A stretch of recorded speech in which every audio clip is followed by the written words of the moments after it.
আসসালামু আলাইকুম রহমতুল্লাহ বারাকাত। সম্মানিত ভাইয়েরা, এই মুহূর্তে কিছু আলোচনা করতে যাব, সেটা হচ্ছে আমাদের জীবনের উদ্দেশ্য কী।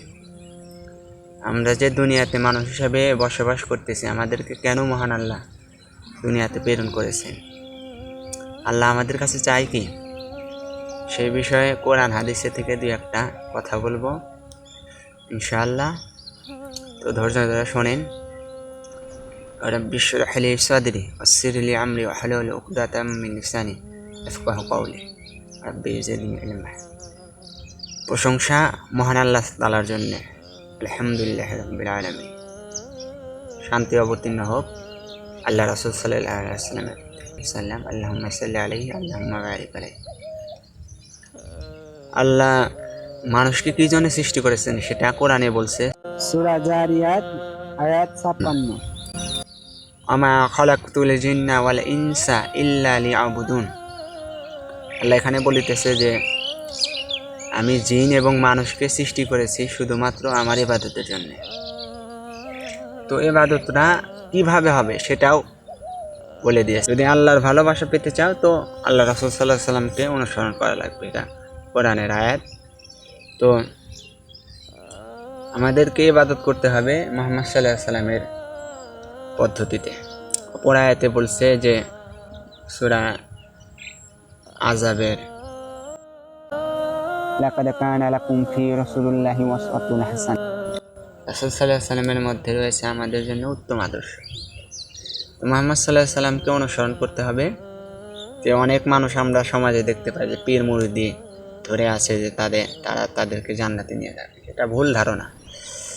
আল্লাহ কোরআন দিয়েছে, কোরআনের শুরুতেই তো আল্লাহ বলে দিয়েছে সূরা বাকারা 2 নম্বর 3 নম্বর আয়াতে, আলিফ লাম মিম যালিকাল কিতাবু লা রাইবা ফিহি হুদাল লিল মুত্তাকিন।